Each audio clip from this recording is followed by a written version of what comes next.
How do narcissists weaponize your empathy? It's a question many women find themselves whispering in the quiet aftermath of heartbreak, especially after giving their all, only to be left empty, confused, and questioning their own goodness. So today, we're going to talk about it. Not just the manipulation, but the power you still hold. Even when it feels like you've lost everything, empaths are nurturers. They're the ones who pick up on subtle emotions, sense unspoken pain, and lean in with open hearts. They don't just love, you feel deeply. You're the kind of woman who hears what someone doesn't say. You forgive when others walk away. And that beautiful soul is exactly what the narcissist looks for. Lisa was a nurse, caregiver by trade, caregiver by nature. When she met Daniel, he seemed broken, lost, misunderstood. She saw his pain, and instead of running from it, she wrapped her love around it. He told her stories of his rough childhood, the betrayal of past girlfriends, how no one ever truly saw him. And Lisa? She vowed to be different, to love him enough to heal the boy inside the man. But what Lisa didn't know was that Daniel had done this dance before. He knew how to mirror pain, how to use vulnerability like bait, not to bond, but to bind. This is how narcissists weaponize empathy. They study your compassion like a predator watching prey. Because they don't want your healing, they want your energy, your tears, your over-apologies, your willingness to understand them, even when they make no effort to understand you. Let's break down the cycle. 1. Love bombing.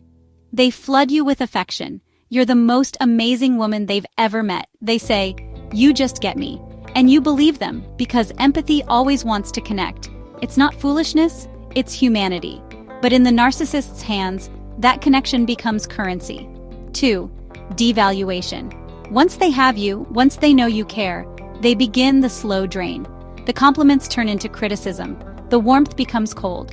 You'll catch glimpses of who they were in the beginning, just enough to keep you chasing the ghost. And when you try to talk about it, they twist it. Suddenly, you're too sensitive, always overreacting. You start to doubt your own gut. 3. Gaslighting. This is where your empathy becomes their shield.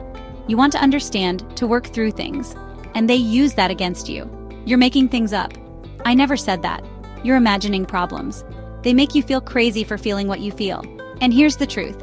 They don't want resolution. They want control. And your empathy becomes the leash they pull you back with every time you try to walk away.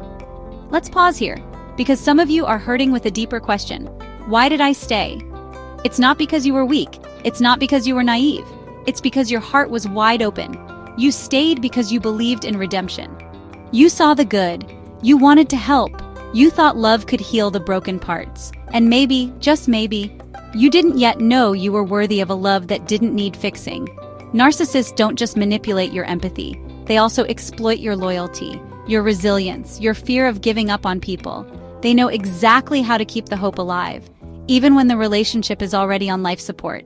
But eventually, something breaks. For Lisa, it was the night she found herself apologizing for crying. Not because she had done something wrong, but because Daniel said her sadness made him uncomfortable. And in that moment, something inside her snapped. She realized she had become a shadow of herself, a woman begging for crumbs of compassion from someone who used to serve her a feast. That's the moment of clarity. And if you've reached it, whether yesterday or just now as you listen, I want you to know, you are not broken. You were betrayed. Your empathy is not the enemy, but it does need boundaries. So how do you heal?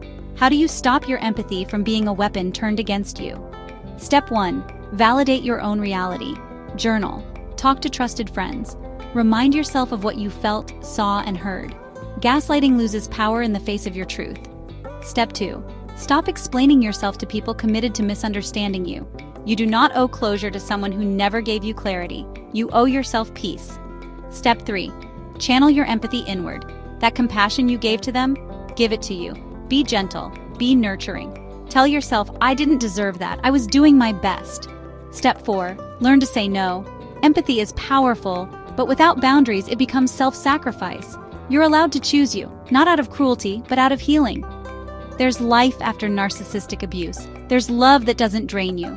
There's a version of you, stronger, wiser, more radiant, waiting on the other side of this pain.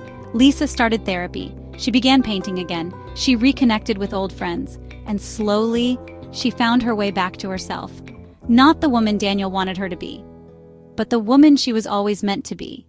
And you're on that path too. Right now, just by listening, just by questioning, just by honoring the whisper in your soul that says, "This is not love, I deserve more." To every woman listening who's ever asked, "How did they use my kindness against me?" Know this, your empathy is not a flaw, it's a fire. And when you learn to protect it, it will guide you. It will light your way through the dark, and it will never let you settle for anything less than the love you give so freely. You're not broken, you're becoming. And that is a beautiful thing. If this message touched you, share it with a sister, a friend, someone still in the storm. And don't forget to subscribe. There's more healing where this came from. Thanks for watching.